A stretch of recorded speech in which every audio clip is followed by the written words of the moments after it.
First thing I have to say is Ashreinu Matov Chalkeinu, that, as you know, technically speaking, tonight could be the last night of the Zman.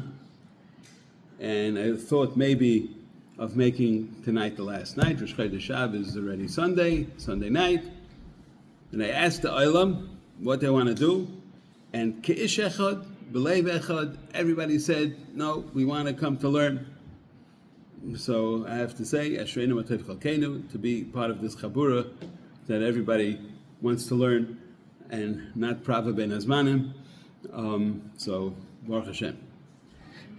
Now I'll tell you, Ma'adik Maisa. It's not such a Ma'adik Maisa, but the limud from the Maisa is Givaldi. There was a builder in Lakewood. And of course they ended up in Bezdin, but we'll get to that in a minute. Anyways, he built the B'cheis 100 houses. And if you remember back in, I think it was 2012, was a Hurricane Sandy, and did a lot of damage to a lot of places. And in this development, there was like approximately 100 houses. I don't know exactly the details. And every development, when the builder builds it, so they put in the front of each house, they put some, grass and some bushes and trees and so forth.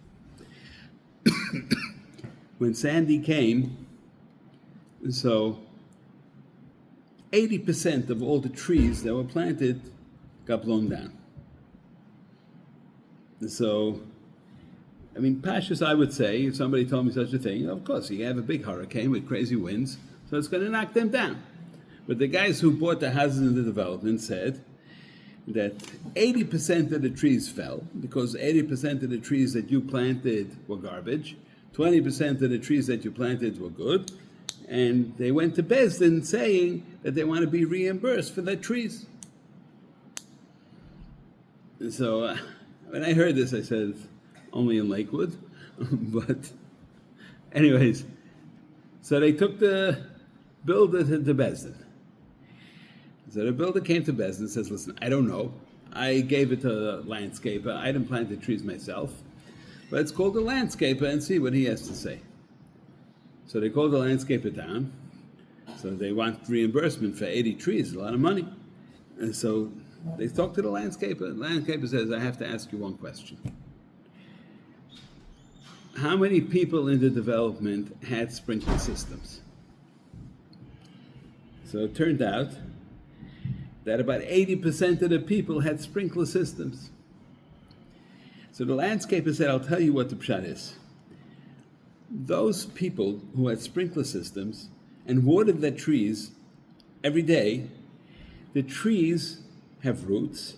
The roots did not have to stretch long and far to find nourishment and water, because the water was given straight to them. So the roots were shvacha roots.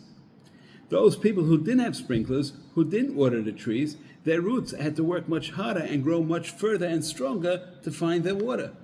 Therefore, those people who had sprinklers, their trees fell. And the other people who didn't have sprinklers, their trees did not fall. And that was the psak. Saying, if you think about it, what you could learn from that.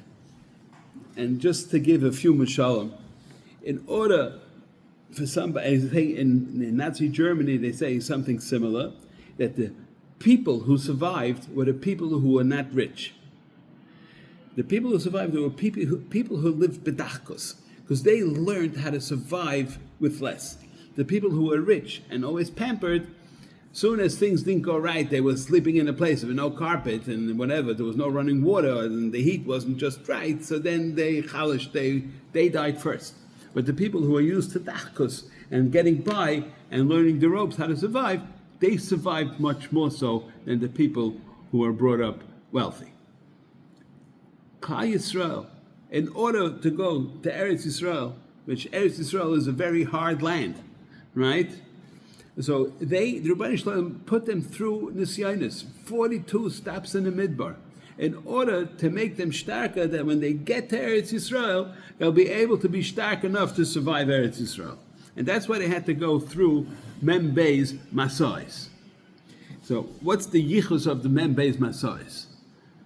So we know,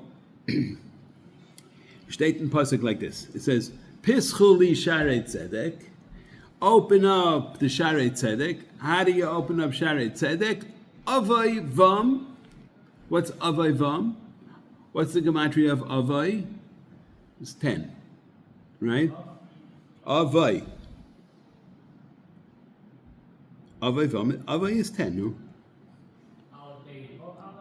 Aleph Beis Vav, Aleph is 10.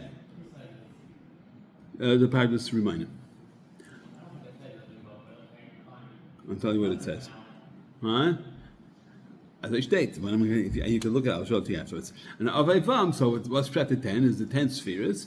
So when you take the 10 spheres, or if you want to touch the Seres Adibris, he doesn't say what, but he says Bum. Then you come, that's how you get to Bum, is Pischul li Sharei Tzedek. You want to go to the Sharei Tzedek. What's the point of going to the Sharei Tzedek? To open up to the next level. How do you get to the next level? Through Vam, which is the 42 Masais. As you know, the Hasidic Sfarim say, I think it's the Noam Elimelech, many others say, that every person who goes through life has to go through 42 steps along the way. What those 42 steps are, we don't know really what they are. Every time a person has a shtickle Nisayan, that could be called one of those 42. But we don't know which one it is. And therefore, every time we have a difficulty, so you can't look at it as a difficulty, you have to look at it as a step forward. For two reasons. First of all, you have to go through stages, Aleph, and Sveitans, every time there's a difficulty, it teaches you a new midah to be starker, that when something else difficult will come later along, so you'll have more koyach in order to fight it and do the right thing. Nirali, and I don't have a Klora Raya because there's many different shemas here. In the Shem Mem Beis, it comes from different places. The original origin of Shem Mem Beis, from what I've seen in Sfarim, is the Gimel Yadayim. Yad Yamin, Yad Ramah, and Yad Chazaka. And 3 times Yad is 42. Right?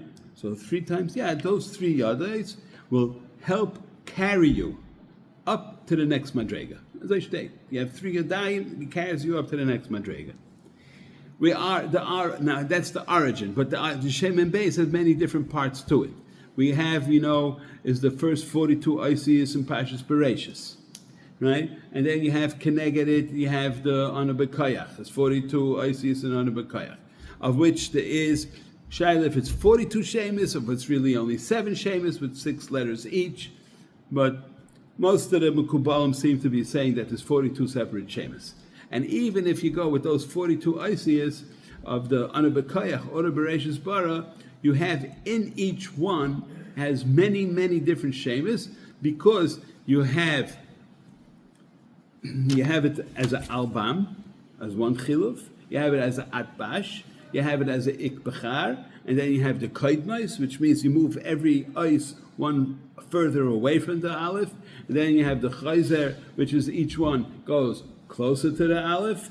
So there's many, many different ways to talk about the Shem and Beis. And then there's the classic one, which learning Arizal, I'm sure everybody knows it. If you take the Havaya, you take the 4 letters of the Pashut, and the 10 letters of the Miloi, and the 28 letters of the Miloi, so you have 28 plus 10 is 38, plus the 4 is 42. That's what you have. So to deal in the Shemas, we don't really know. We may know what they are, but we don't know how they work. And for us to be mechaven at that level, I certainly am not anything close to it. Maybe somebody else is. But what is Vam? So you probably heard it already. Vam is Torah. V'dibarta Bam is referring to Torah. It's also Rashi Tevis Bereshis Bara from Torah Shabal Peh, and Me'emasai from Torah Shabal Ksav and Torah Shabal Peh.